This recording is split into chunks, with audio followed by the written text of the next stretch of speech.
Assalamualaikum warahmatullahi wabarakatuh. Halo sahabat jalan-jalan hijau. Hari ini saya lagi nggak ke hutan, nggak juga ke kota, tapi ke danau yang punya penghuni spesial. Tapi bukan ikan, bukan biawak juga, melainkan tanaman air yang katanya bisa bikin danau berubah jadi karpet alami. Ini dia si empuk mengambang, si hijau pinter nyerap limbah, dan juga si juara yang nyebar tanpa izin. Eceng gondok. Lembut dipandang, tapi bisa bikin danau ngos-ngosan. Banyak orang bilang ini gulma, tapi ada juga yang ngelirik dia sebagai peluang. Nah, hari ini kita bakal lihat langsung apakah si eceng gondok ini cuma tukang numpang hidup atau diam-diam penyelamat lingkungan. Jangan kemana-mana, kita bakal ngobrol soal danau, tumbuhan air, dan sisi seru dari tanaman yang kadang-kadang diremehkan. Oke teman-teman, kita kenalan dulu. Ini namanya Eichhornia crassipes alias eceng gondok. Tapi tenang, ini bukan nama tokoh anime atau pahlawan superhero.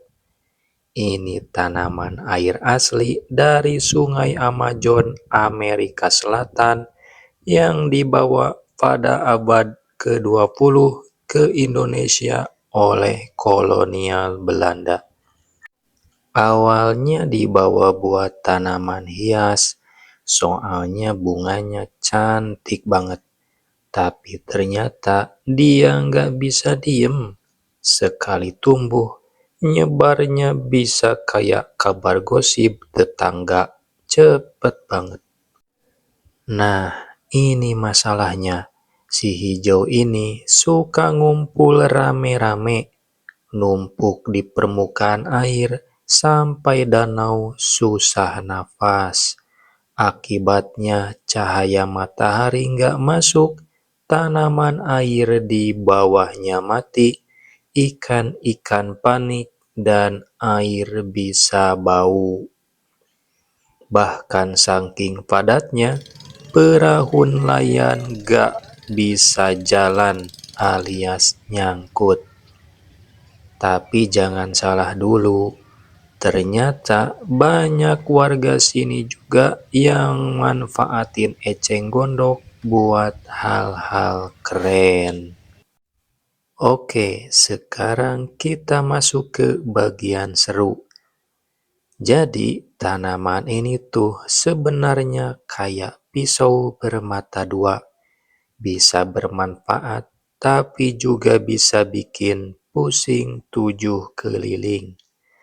Kita bedah pelan-pelan. Pertama, dari sisi manfaat. Eceng gondok punya banyak kegunaan kalau kita tahu cara mengolahnya. Misalnya, eceng gondok sebagai penjernih air alami. Akarnya ini jago banget nyerap logam berat, kayak timbal dan merkuri. Cocok buat bersihin air yang tercemar. Eceng gondok juga bisa dibuat bahan kerajinan. Batangnya bisa dikeringkan, dijadikan tas, topi yang hasilnya bisa dijual. Nilai ekonominya tinggi. Eceng gondok juga bisa dimanfaatkan sebagai pupuk organik dan pakan ternak.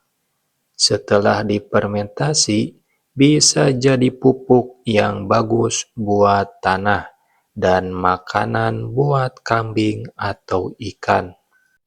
Eceng gondok juga bisa dimanfaatkan menjadi sumber energi. Bisa diolah jadi biogas dan bahan bakar alternatif.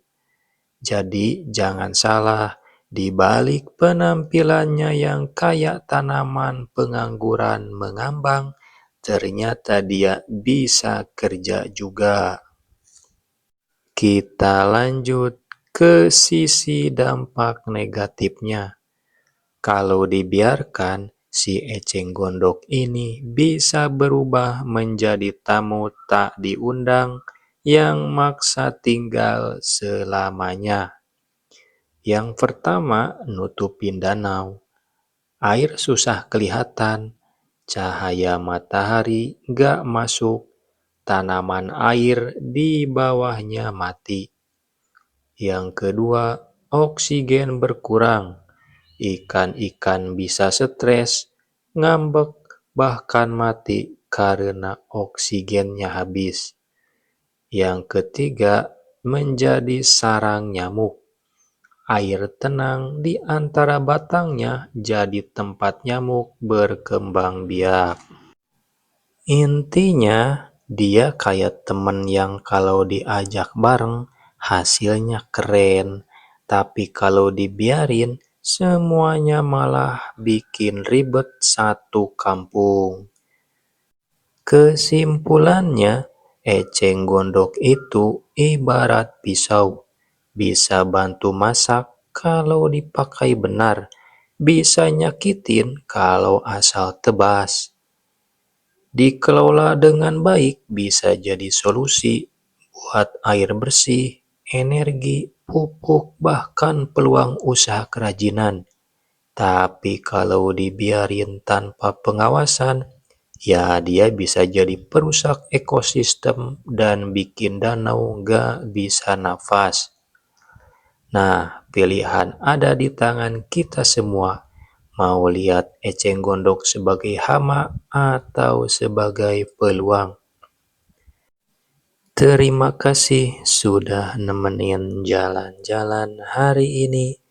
Jangan lupa dukung danau-danau kita supaya tetap sehat dan bermanfaat buat alam, buat kita, dan buat generasi nanti. Oke teman-teman, semoga bermanfaat.